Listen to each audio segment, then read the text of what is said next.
اور اس پورے ایکشن میں 20 منٹ سے زیادہ وقت نہیں لگے گا اور متعلقہ حکام نے اب ایک ایسا طریقہ سوچ لیا ہے جس میں مزاحمت نہیں ہوگی۔ اس کے بعد اسی خبر میں جو آج کے دن میں پاکستان کے سب سے بڑے اخبار میں چھپی، اس خبر میں یہ کہا گیا ذرائع کو کوٹ کر کے کہ ذرائع کا دعویٰ یہ ہے اور ذرائع کا کہنا یہ ہے کہ عمران خان کی گرفتاری سے پہلے ان کی گرفتاری کے لیے وارنٹ حاصل کیے جائیں گے، علاقے کی ریکی کر لی گئی ہے اور علاقے کی ریکی سے معلوم ہوا ہے کہ عمران خان صاحب کے پاس اپنی رہائش گاہ پر غائب ہونے کے کچھ راستے موجود ہیں۔ یہ میرے الفاظ نہیں ہیں، یہ اس خبر کے الفاظ ہیں۔ اب اس کے بعد اسی خبر کے تیسرے نقطے میں یہ لکھا گیا کہ پی ٹی آئی فی الحال انسانی ڈھال کو گرفتاری سے بچنے کے لیے استعمال کر رہی ہے اور زمان پارک میں موجود افراد جو عمران خان صاحب کو گرفتاری سے بچانے کے لیے ان کے گرد حفاظتی حصار بنائے ہوئے ہیں،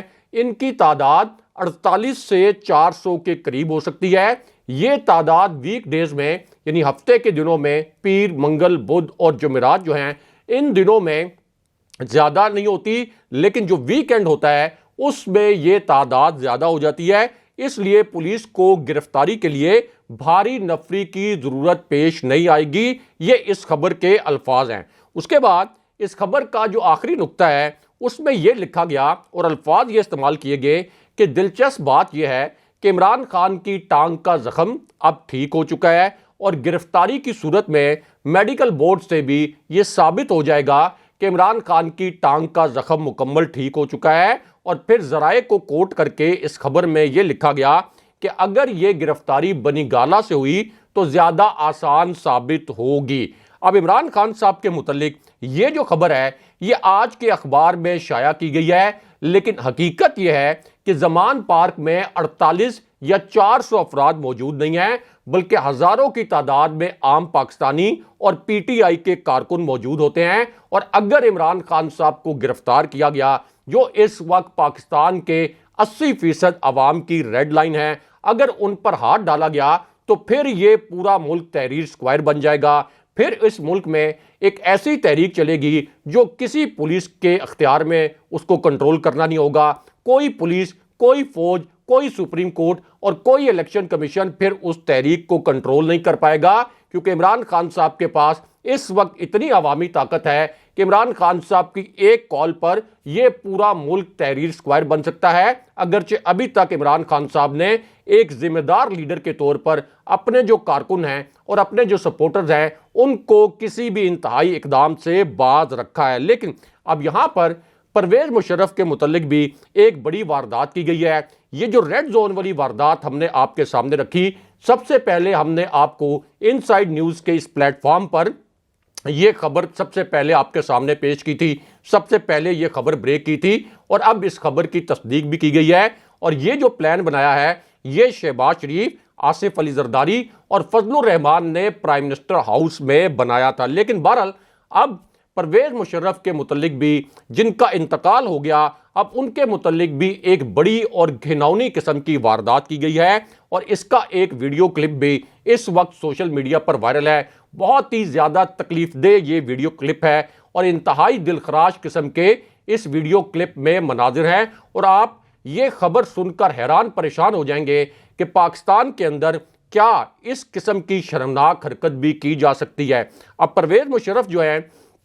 ان کے متعلق یہ جو واردات کی گئی ہے اس کے متعلق اور اس کلپ کے متعلق مختصراً آپ کو بتاتے ہیں۔ تو معاملہ یہ ہے کہ پرویز مشرف کی وفات کے بعد ایک خصوصی طیارہ ان کا جسد خاکی لے کر پاکستان پہنچا تھا۔ پرویز مشرف بہت عرصے سے علیل تھے، دبئی میں ان کا طویل علاج ہوا، وہ ایک پراسرار بیماری میں مبتلا تھے اور ان کے انتقال کے بعد ایک خصوصی طیارے میں ان کی میت پاکستان پہنچائی گئی۔ اب پرویز مشرف جو پاکستان کے صدر بھی رہے، انہوں نے یہ اعتراف بھی کر لیا تھا کہ نون لیگ اور پیپلز پارٹی کو NRO دے کر ان سے ایک بہت بڑی غلطی ہوئی تھی اور اب ان کی وفات کے بعد ان کے ساتھ ایک ایسی گھناؤنی واردات کی گئی جو کہ ناقابل یقین ہے۔ اس واردات کے 2 ویڈیو کلپ اس وقت وائرل ہیں اور یہ ایسے ویڈیو کلپس ہیں جن سے پورے پاکستان کے لوگوں کے سر شرم سے جھک گئے ہیں۔ ناقابل یقین حد تک یہ ایک شرمناک واردات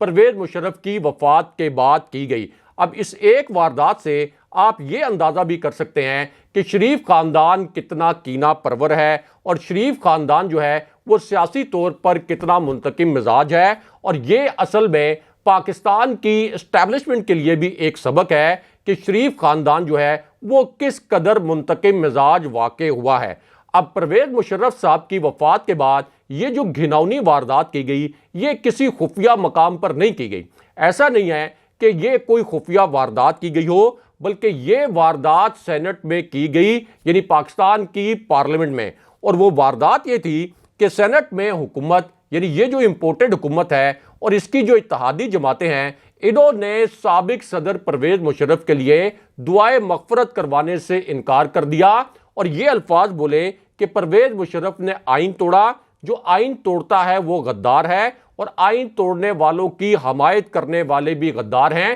اس لیے ہم پرویز مشرف کے لیے دعائے مغفرت نہیں ہونے دیں گے۔ لیکن دوسری جانب ایسے سیاستدان جن کی پوری زندگیاں کرپشن میں لتھڑی ہوں، جنہوں نے پوری زندگی لوٹ مار کی ہو، اور اگر وہ سیاستدان رکن قومی اسمبلی بھی ہو اور اس کی وفات ہو جائے تو پھر اس کی تعظیم میں اور اس کے احترام میں قومی اسمبلی کا اجلاس بھی ملتوی کیا جاتا ہے، اس کے لیے باقاعدہ دعائے مغفرت بھی کی جاتی ہے۔ لیکن یہاں پر پرویز مشرف کی وفات کے بعد ان کے لیے دعا نہیں ہونے دی گئی، اور اس کے 2 ویڈیو کلپ بھی اس وقت وائرل ہے اس معاملے پر سینٹ میں جو ہنگامہ آرائی ہوئی۔ لیکن یہاں پر پرویز مشرف کی تدفین کے وقت کے متعلق بھی ایک حساس نوعیت کی خبر آئی ہے، اور اس خبر کا تعلق جناب باجوہ سے بھی ہے۔ اب جناب باجوہ نے یہ اعلان کیا تھا کہ اب وہ ریٹائرمنٹ کے بعد مکمل روپوشی کی زندگی گزاریں گے، مکمل طور پر گمنامی میں چلے جائیں گے، اور اس کی وجہ یہ ہے کہ رجیم چینج آپریشن کے بعد جناب باجوہ اتنے غیر مقبول ہو چکے تھے کہ اس کے بعد کسی عوامی مقام پر جانا ان کے لیے ناممکن ہو گیا تھا۔ ان کی اگر کوئی عام سی تصویر اور عام سی ویڈیو بھی سامنے آ جائے تو تب بھی ان کے اوپر تنقید کا ایک بہت بڑا طوفان کھڑا ہو جاتا تھا۔ اور پھر ایک بیرون ملک سے جناب باجوہ کی ایک ویڈیو وائرل ہوئی۔ اس ویڈیو میں یہ دیکھا جا سکتا تھا کہ جناب باجوہ بظاہر بالکل بے یار و مددگار کھڑے ہیں، ان کے ساتھ دوستوں کا کوئی لاؤ لشکر نہیں ہے، کوئی سیکیورٹی کا لاؤ لشکر نہیں ہے، وہ مضطرب بھی ہیں، پریشان بھی ہیں، اور تنہائی کا شکار بھی ہیں۔ اس سے آپ اندازہ کر سکتے ہیں کہ جناب باجوہ کی ریٹائرمنٹ کے بعد اب ان کے حالات زندگی کس قسم کے ہیں، اگر آپ عوامی سینٹیمنٹ کی بات کریں۔ اب اس پوری صورتحال میں جناب باجوہ کی سابق صدر پرویز مشرف کی تدفین کے حوالے سے بھی ایک اہم خبر آئی ہے، کیونکہ جس وقت پرویز مشرف صاحب کا جسد خاکی واپس لایا گیا اور ان کی تدفین کی گئی، تو اب جناب باجوہ نے بھی پرویز مشرف کے جنازے میں شرکت کی۔ ان کے علاوہ سابق army chief general Ashfaq Pervez Kayani اور chairman joint chief of staff committee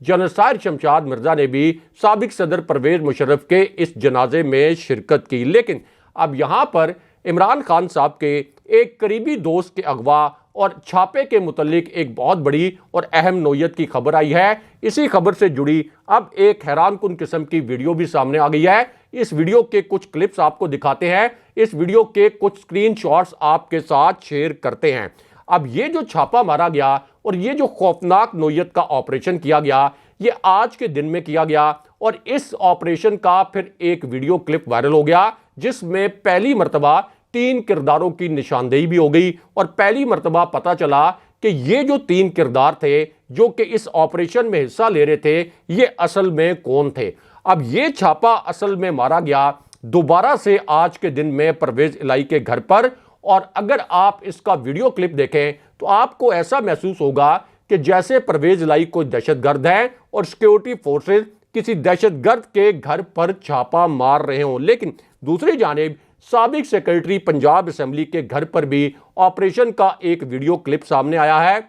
اور یہ ویڈیو کلپ بھی بہت ہی گھناؤنی نوعیت کا ہے۔ اس میں بھی یہ دیکھا جا سکتا ہے کہ کس طرح سے سیکیورٹی اہلکار جو ہیں انہوں نے سابق سیکرٹری پنجاب اسمبلی کے گھر کی دیواریں پھلانگی، اور پھر گھر کے اندر جا کر وہاں ان کے اہل خانہ کو ہراساں بھی کیا۔ اب اسی پوری صورتحال میں ایک طاقتور شخصیت کا اپنا بھی ایک 30 سیکنڈ کا نیا ویڈیو کلپ لیک ہو گیا ہے، یعنی پاکستان کے سب سے طاقتور ادارے کے طاقتور سربراہ کا اپنا ایک 20 سیکنڈ کا تقریباً 30 سیکنڈ کا ایک ویڈیو کلپ لیک ہو گیا ہے۔ اس ویڈیو کلپ میں کس قسم کے مناظر ہیں یہ آپ کے سامنے مختصراً رکھتے ہیں۔ اب یہ ویڈیو کلپ اس وقت لیک ہوا جب الیکشن کمیشن کے وکیل نے عدالت میں اچانک میراثی کا لفظ بول دیا اور اس کے بعد عدالت میں ایک بڑی غیر معمولی قسم کی صورتحال پیدا ہو گئی۔ وہاں پر ایک بڑا عجیب و غریب قسم کا ہنگامہ ہو گیا اور آپ اندازہ کر لیں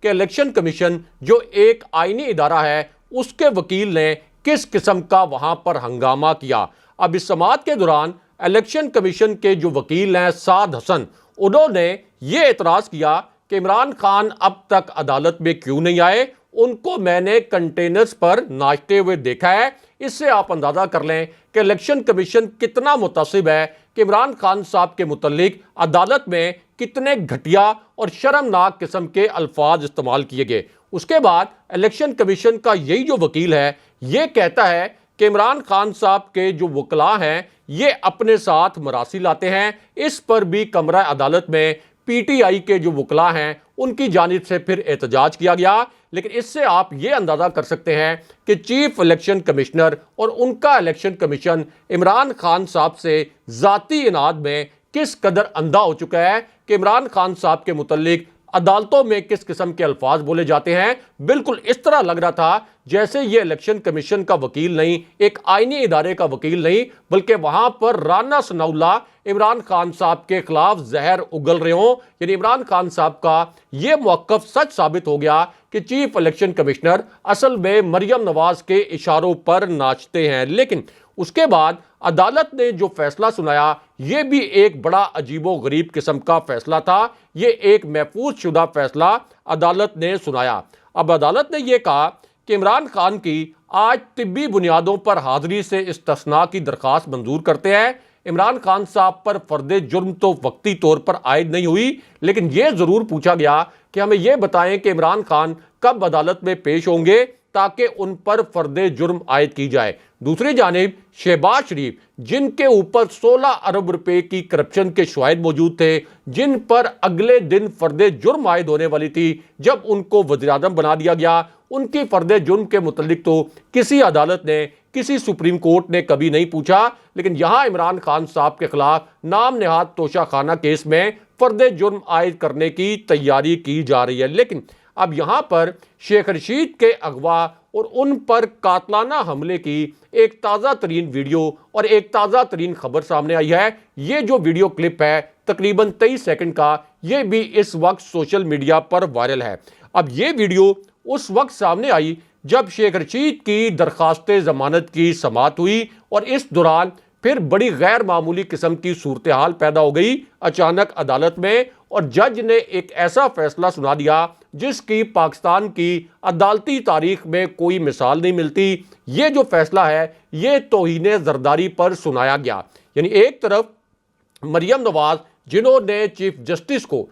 جسٹس آف پاکستان کو بینچ فکسر کہا، ان کے خلاف تو کسی کو کارروائی کی جرت نہیں ہوئی، لیکن یہاں پر توہین زرداری پر یہ فیصلہ سنا دیا گیا کہ شیخ رشید کی ضمانت مسترد کی جاتی ہے، اور تاثر یہ دیا گیا کہ شیخ رشید نے آصف علی زرداری کے متعلق جو ایک سیاسی سٹیٹمنٹ دیا، اس سے ملک میں کوئی بہت بڑا اشتعال پھیل سکتا ہے۔ اس سے آپ اندازہ لگا سکتے ہیں کہ عدالتوں کے متعلق جو ایک تاثر ہے کہ سیسیلین مافیا، عدالتوں نے خود شریف خاندان کو سیسیلین مافیا قرار دیا تھا، تو اسی سیسیلین مافیا کے ہاتھوں یہ پورا عدالتی نظام کس طرح یرغمال بن چکا ہے۔ لیکن اب یہاں پر شہباز شریف کی چھٹی اور فوج سے جڑی ایک اعلیٰ شخصیت کے طیارے کے متعلق بھی ایک بڑی اور اہم نوعیت کی خبر آئی ہے۔ اسی خبر سے جڑا ایک 11 سیکنڈ کا کلپ بھی اس وقت سوشل میڈیا پر وائرل ہے۔ اب فوج سے جڑی اس اعلیٰ شخصیت کے طیارے کے متعلق یہ خبر اس وقت آئی جب عمران خان صاحب کو ایک ہنگامی پیغام پہنچایا گیا۔ یہ پیغام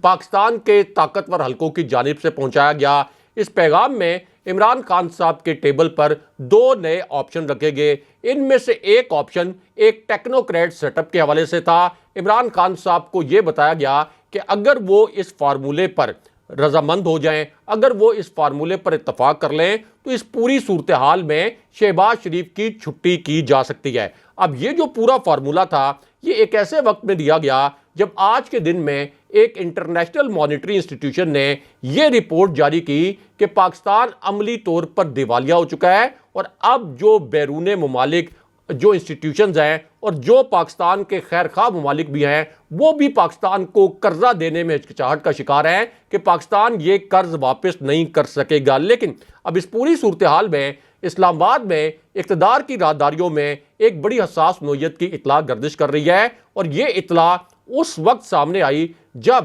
ایک طاقتور شخصیت کے طیارے کی لینڈنگ کے حوالے سے اب پہلی مرتبہ 2 نئی خبریں اور 2 تازہ ترین انکشافات سامنے آ گئے۔ اب یہ شخصیت جو کہ فوج سے جڑی شخصیت ہے، ایک اعلیٰ شخصیت ہے، اس کی سرگرمی کے متعلق ایک حساس نوعیت کی اطلاع آئی، اور یہ بھی اطلاع ظاہر ہے کہ اس وقت آئی جب ایوان صدر میں ایک بڑی غیر معمولی ہلچل ہو رہی تھی، اور اصل میں صدر عارف علوی نے طاقتور حلقوں کا یہ پیغام عمران خان صاحب تک پہنچایا تھا کہ ایک ٹیکنوکریٹ سیٹ اپ کے لیے ایک تیاری کی جا رہی ہے، اور عمران خان صاحب کیا اس ٹیکنوکریٹ سیٹ اپ کے اوپر راضی ہوں گے یا نہیں ہوں گے۔ اب اس پر صدر عارف علوی کا خیال یہ تھا کہ اگر ٹیکنوکریٹ سیٹ اپ آ جائے تو چلے شہباز شریف کی چھٹی ہو جائے گی، لیکن عمران خان صاحب کو یہ پتا ہے کہ اس ٹیکنوکریٹ سیٹ اپ کے پیچھے بھی ایک بہت بڑی سازش ہے۔ یہ ٹیکنوکریٹ سیٹ اپ تقریباً 1 سے 1.5 سال چلایا جائے گا، اور پھر اس ٹیکنوکریٹ سیٹ اپ کے دوران شہباز شریف کی حکومت کا جو گند ہے اس کو صاف کرنے کی کوشش کی جائے گی، الیکشن بھی ڈیلے کروایا جائے گا۔ اس لیے عمران خان صاحب نے اب اس آپشن کو مسترد کر دیا۔ اگلے پروگرام تک کے لیے خدا حافظ۔